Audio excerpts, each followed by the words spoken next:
The town square froze in silence.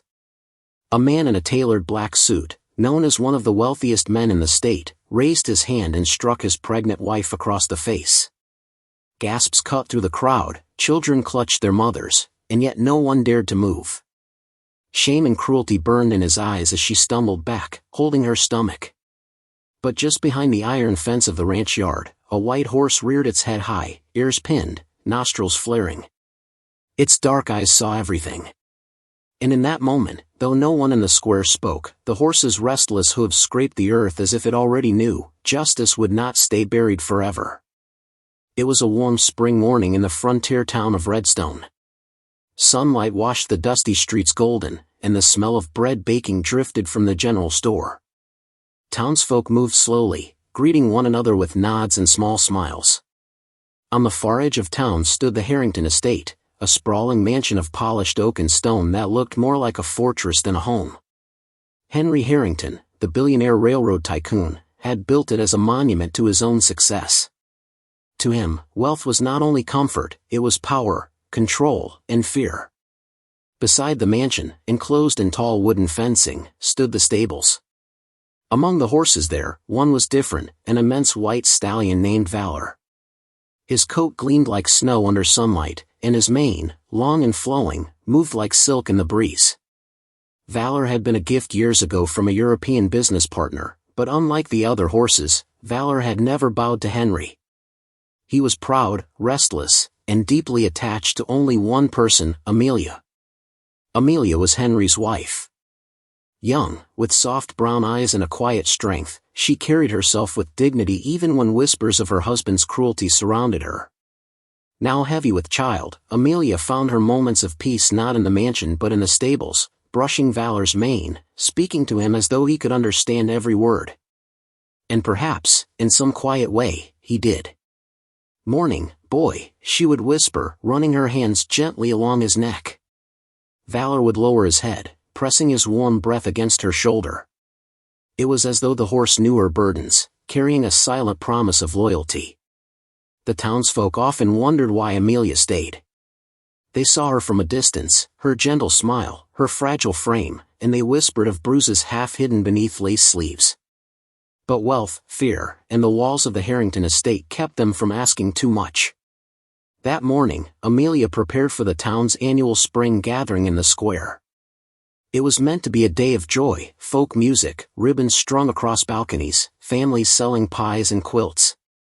She wore a modest pale dress, one that draped softly over her growing belly. Her hand lingered on Valor's mane before she left. "You'll watch over me, won't you?" she said softly. The horse nickered, pawing the ground. Down in town, people gathered, waiting for the Harringtons to make their appearance. Henry thrived on being the center of attention.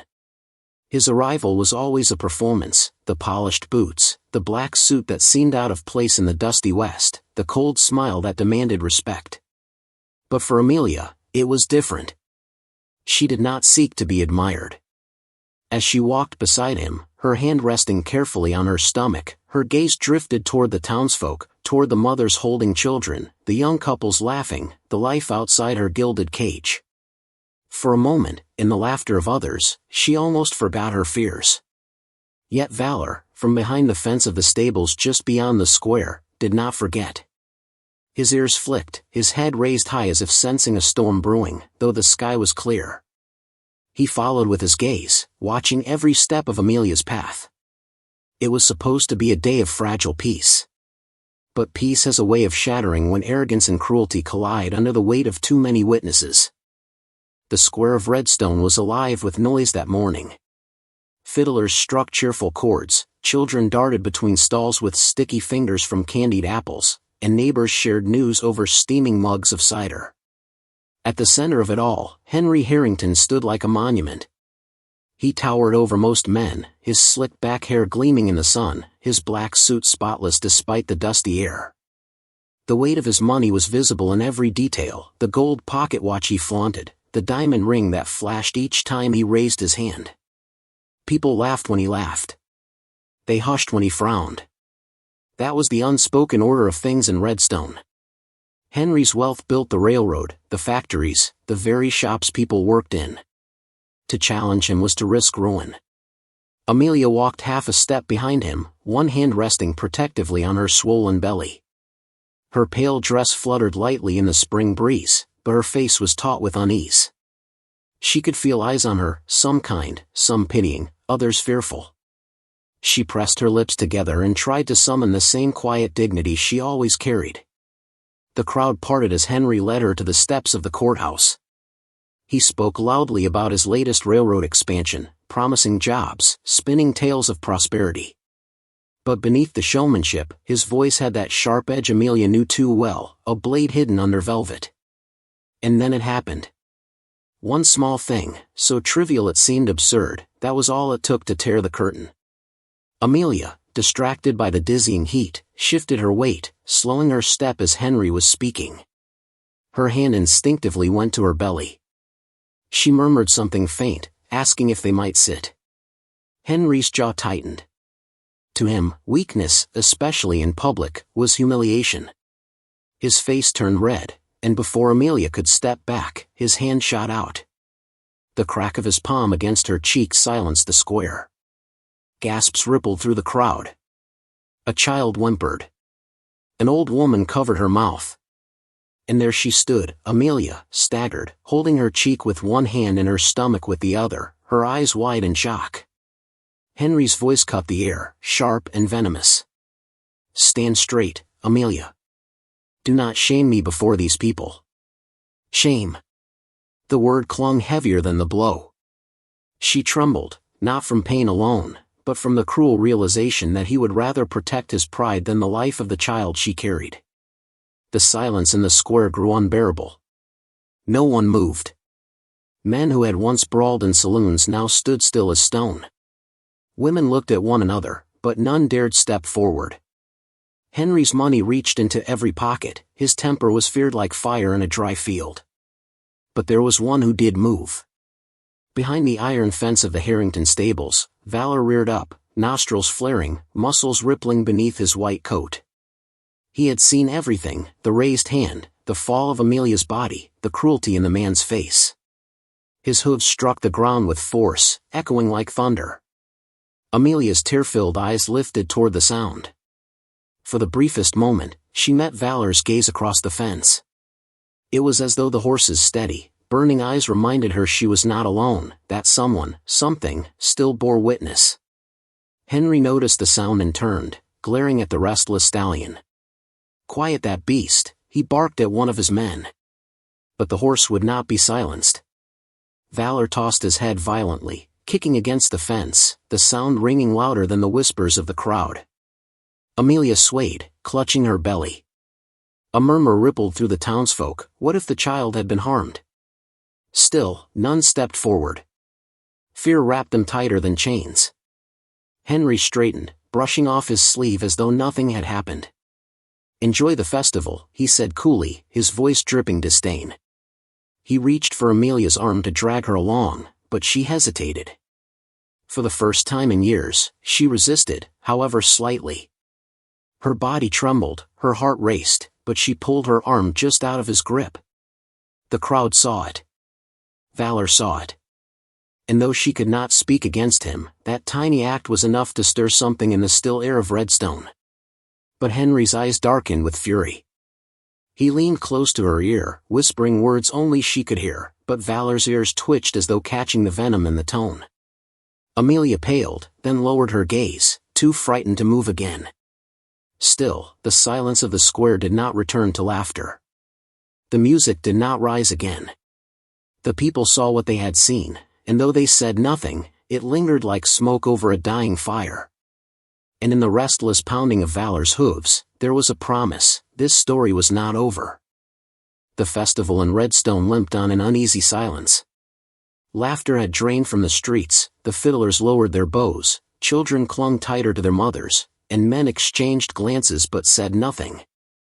The image of Amelia being struck, pregnant, fragile, humiliated in front of them all, hung in the air like dust refusing to settle.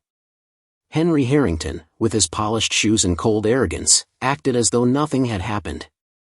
He guided Amelia roughly toward the carriage, his grip bruising her arm, daring anyone in the square to challenge him. No one did.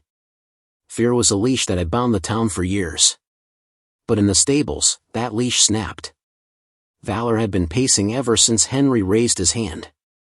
The stallion's muscles rippled beneath his white coat, his breath came hot and sharp, and his ears pinned back flat against his skull. Every instinct told him the one person who had shown him kindness, Amelia, was in danger. He rammed his chest against the wooden gate, once, twice. The fence shuddered. Stable boys shouted, rushing forward, but Valor reared high, hooves striking the air. He landed with a crack that splintered wood. "Hold him! Hold the beast down," cried one of Henry's men, fumbling for a rope. But Valor was no beast to be broken. With a final heave, the latch snapped, the gate burst wide, and the stallion surged into the open.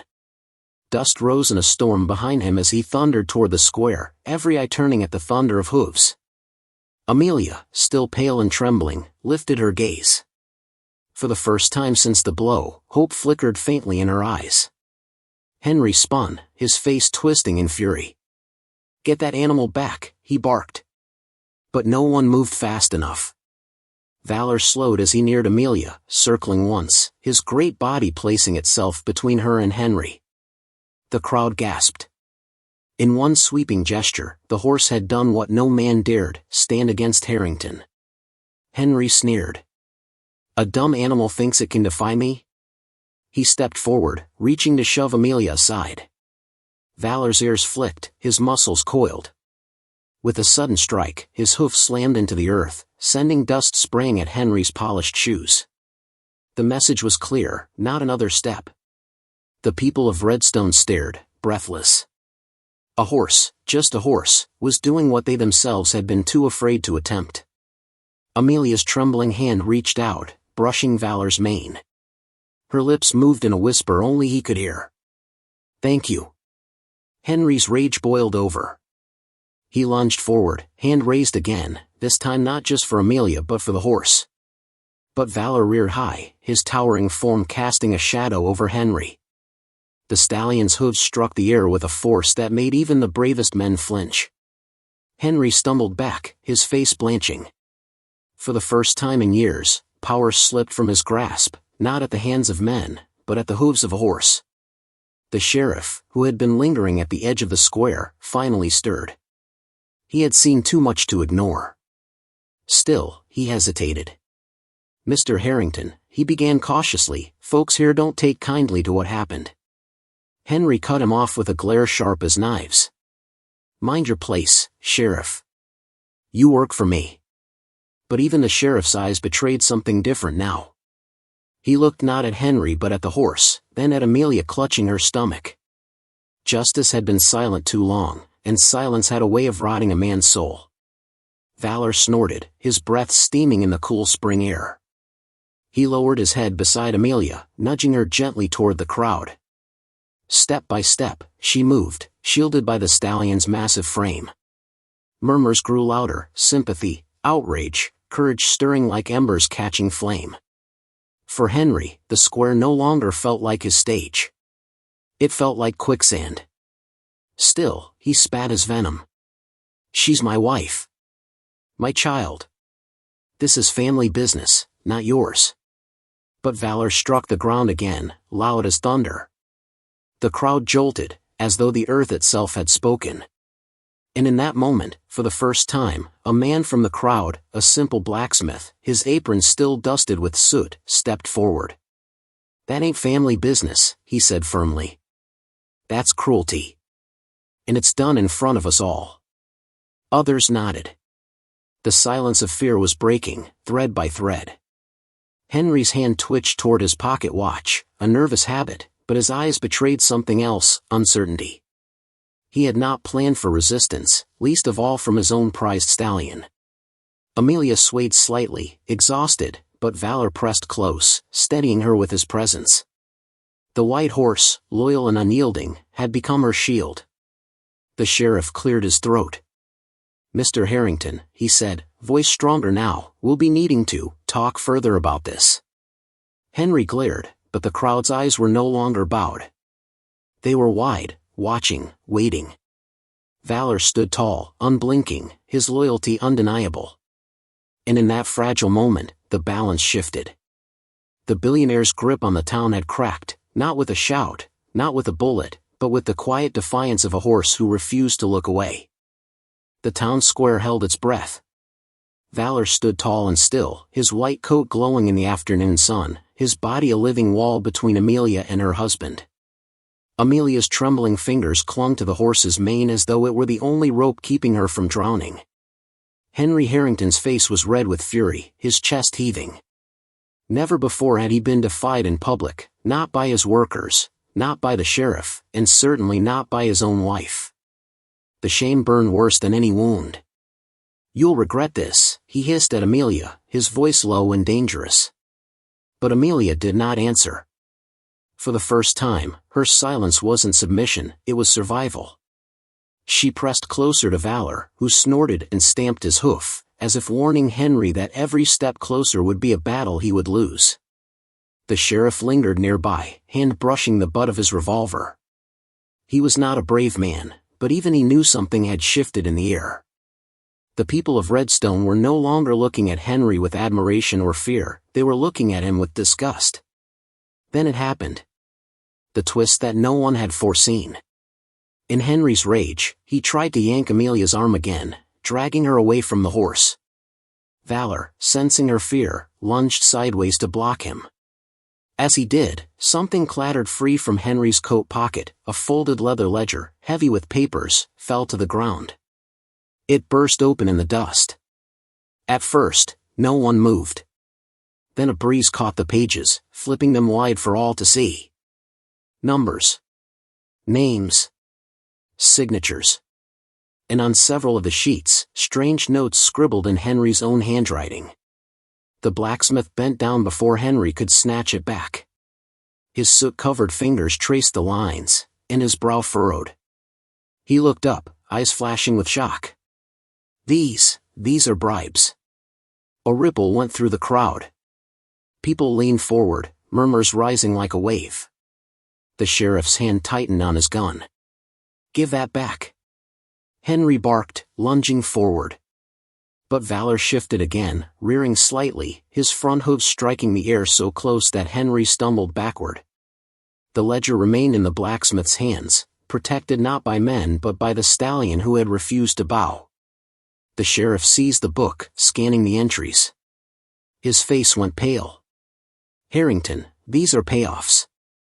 Judges, councilmen, even my own deputies," he swallowed hard. "You've been buying this town." Gasps tore through the crowd. Mothers pulled their children closer, men muttered curses under their breath. The truth was like a match thrown into dry grass, it spread instantly, searing through years of silence. Henry's mask cracked.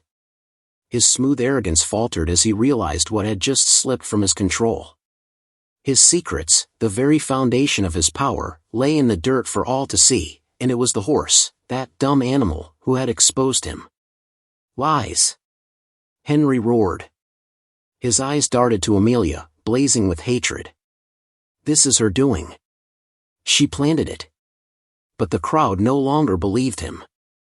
They had seen the blow. They had seen the fear in Amelia's eyes. And now, they saw the evidence that his empire was built not on honor, but on corruption. Amelia's voice, soft but steady, rose for the first time. "No, Henry. You did this yourself. And I won't protect you anymore." The words were simple, but they cut deeper than any blade. She had been silent for years, enduring his cruelty behind gilded walls. Now, standing beside the horse who had never abandoned her, she finally spoke. The sheriff stepped forward, holding the ledger high. His voice rang over the square. "Henry Harrington, you're under arrest for corruption, assault, and crimes against this town." A roar erupted, some in anger, some in relief. Deputies who once bowed to Henry hesitated, then moved forward, emboldened by the sheriff's command and the crowd's fury. Henry lunged again, desperate, grabbing Amelia by the wrist. "You think they'll save you? You're nothing without me." His grip was cruel, fingers digging into her skin. Valor reacted instantly. The stallion's ears flattened, his body surged forward, and with a powerful shove of his shoulder, he forced Henry to stumble back, breaking his grip on Amelia. Dust rose as Henry fell to the ground, his polished shoes coated in dirt. The crowd gasped, then cheered. For the first time, something, had stood against him and won. Henry scrambled to his feet, wild-eyed. "I'll ruin you all," he shouted. "You think a horse and a weak woman can destroy me?" But his words sounded hollow now, desperate rather than powerful. The sheriff signaled his deputies. "Take him." As they moved in, Henry tried to fight, shoving one man aside, but the crowd surged. Men who had once bowed now stepped forward. Women who had once averted their eyes now glared openly. Even children pointed, unafraid. The truth was out. The spell of fear was broken. And at the heart of it all stood Valor, nostrils flaring, muscles tense, a silent protector who had brought the hidden corruption of a billionaire crashing into the open. Amelia leaned against the horse, tears streaming silently down her face. Not just from fear or relief, but from the weight of years finally lifting. Valor turned his great head toward her, brushing her shoulder gently with his muzzle. In his eyes there was no triumph, only the calm certainty of loyalty fulfilled. The twist had come from an unexpected place. Not from the townsfolk, not even from the sheriff, but from the horse who refused to look away. And in that moment, Redstone understood, justice did not always ride in with guns and glory. Sometimes, it stood quietly in the form of a white horse who simply chose not to move aside. The square erupted into chaos as deputies closed in on Henry Harrington. He fought like a cornered wolf, shoving and cursing, his fine black suit now streaked with dust. But his power, the invisible shield he had worn for years, was gone. The ledger clutched in the sheriff's hands was more powerful than all his money, for it spoke in numbers and names that no one could deny. "Get your hands off me!" Henry bellowed, thrashing wildly. "I own this town. You'll all regret this." But the crowd no longer cowered. Their silence had cracked into outrage, their fear into fury. Mothers who once whispered in private now shouted openly. Fathers who once lowered their eyes now stepped forward, blocking Henry's escape. The sheriff, sweat beading on his brow, barked a command. "Restrain him." It took 3 men, but at last Henry's arms were wrenched behind him, iron cuffs snapping shut around his wrists. The sound echoed across the square like the closing of a chapter. For the first time in years, Redstone saw Henry Harrington not as a titan, but as a man brought low. Amelia stood trembling, one hand on her belly, the other still gripping Valor's mane. Tears streamed down her face, not of fear, but of release. She had carried silence for too long, endured humiliation and cruelty behind golden gates. Now, in front of the whole town, she was no longer invisible. Valor pressed close to her, his breath warm against her shoulder. His dark eyes reflected none of the chaos around them, only calm loyalty, as if telling her she was safe now. Truly safe.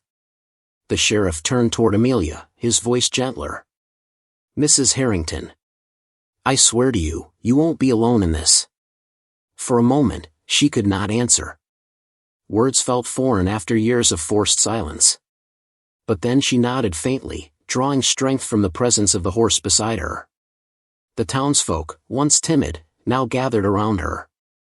Women pressed handkerchiefs into her palm, men tipped their hats in respect, children peered wide-eyed at the woman they had once pitied from afar.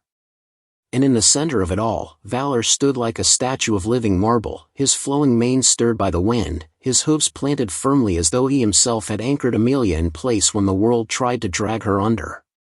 2 days later, the courthouse was filled to bursting. The trial had come fast, too fast for Henry to bribe his way out. The ledger, pulled from the dust by Valor's intervention, became the heart of the case. Page after page revealed corruption, payoffs, threats. There was no defense strong enough to untangle him from his own handwriting. The people of Redstone packed the benches, whispering prayers, clutching hands. Amelia sat quietly at the front, Valor waiting outside the courthouse steps like a sentinel. When the gavel struck, the verdict was clear. Guilty. Henry Harrington was sentenced to prison, his empire collapsing like a house of cards. His furious shouts were dragged out with him, but they sounded empty now, powerless against the roar of justice. The town exhaled as though it had been holding its breath for years. For the first time in a long time, Redstone felt free.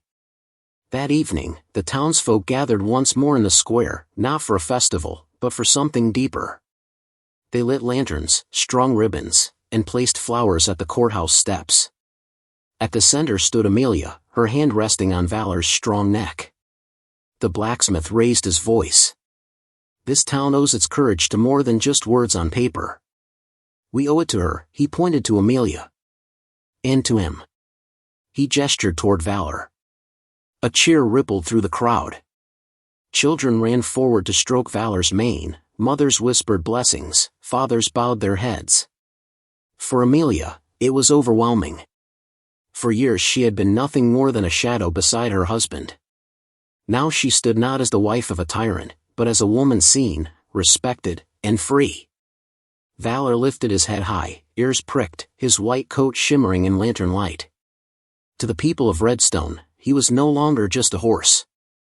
He was a witness, a protector, a symbol of loyalty and truth.